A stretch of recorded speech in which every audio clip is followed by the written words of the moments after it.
Mr. Landau, I want to focus on Iran's push to build nuclear weapons, which I believe presents one of the most immediate and acute threats to American national security.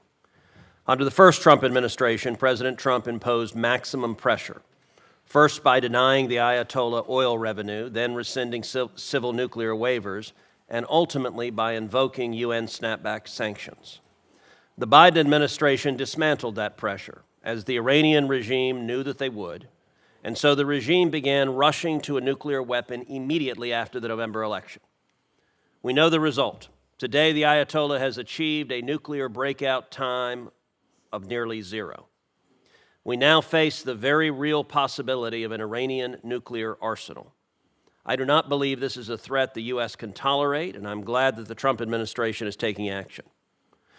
We've already seen the Trump administration restore parts of the maximum pressure campaign with the goal of cutting their oil exports completely to zero. Next, we have to cancel any civil nuclear waivers and reinvoke the UN snapback. I asked in written testimony to this committee whether Secretary Rubio intends to do so, and here was his response, quote, "I believe it is our national security interest for the UN Security Council to snap back the sanctions that were suspended under the JCPOA. I will execute the President's guidance and work with our allies to ensure that snapback takes place." I also asked incoming Ambassador to the United Nations, Stefanik, about the issue, and she said she will work with the White House and Secretary Rubio to develop a strategy to do exactly that.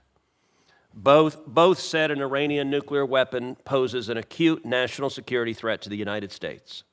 First, do you agree with their assessment that it is in the national security interest of the United States to snap back the UN sanctions? Yes, Senator. Talk about how you would work to support our UN mission, the State Department, and the administration, and in particular to invoke the UN snapback mechanism, either unilaterally or working with allies. Senator, let me just take a step back and reiterate, I'm so glad that you bring up this really important issue of Iran's nuclear capabilities, because I think there are few more acute threats in the world today, and I think the President has made it clear on numerous occasions that he shares the view that you just articulated, that it is completely unacceptable to U.S. national security to have, for Iran to be a nuclear-armed power in this world. Certainly the State Department will do everything we can, as Senator Rubio and Representative Stefanik have indicated to you, to work with other countries around the world to make sure that they're not just U.S. sanctions on Iran, but that if an alliance means something, it's got to mean something that when we say something is an existential threat to the world, that our allies would agree with us and would act in conjunction. You can't just be allies for the things that the allies might care about. I mean, there are broader implications of things that we care about. And I think we should generally make it clear to our allies that if you want to be our allies, let's try to identify and work together on issues that we all care about in different parts of the world. And so Iran is certainly one of those. Terrific.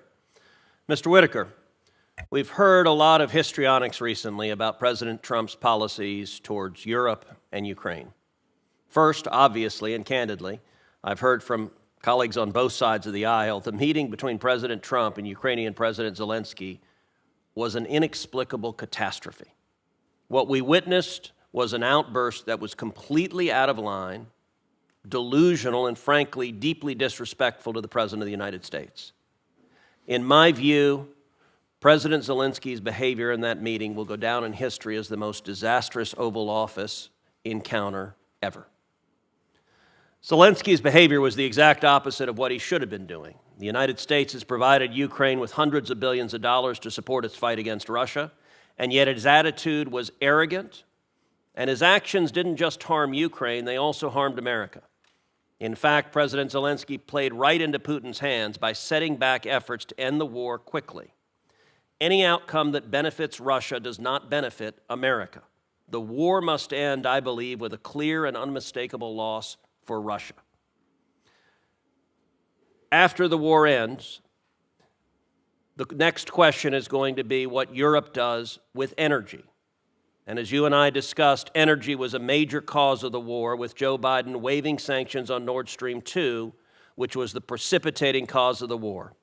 Two-part question. Number one, what is your understanding of why the war started? And number two, how should the issue of European energy security be handled, and should Europe get its energy from Russia or from America? Yeah, well, thank you, Senator. I enjoyed our conversation. We've known each other for a long time, and it was good to not only catch up, but talk about these important issues that face our European allies and the NATO alliance that we're a part of. First, it's very clear to me that when Joe Biden removed those sanctions from Nord Stream 2, that gave the money that Vladimir Putin needed to execute this war. It took away the need for Russian gas to pass through Ukraine because they had a new route for that gas straight to Central Europe. At the same time, Joe Biden's weakness in the Afghanistan withdrawal, I think, also gave a green light to Vladimir Putin to commence the war in 2022. So I think those two factors, as we discussed, were critical to that war, and it would have never happened if Donald Trump was president in 2022. There is no doubt to me that one of the reasons for the NATO alliance, it is, again, as I mentioned earlier, the most successful alliance in the history of the world.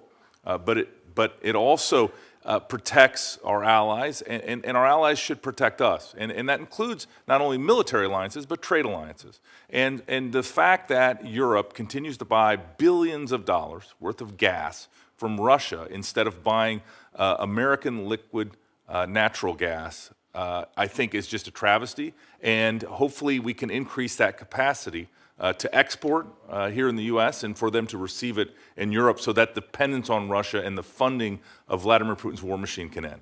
Very much agree. Thank you. Thank you, Senator. For the record,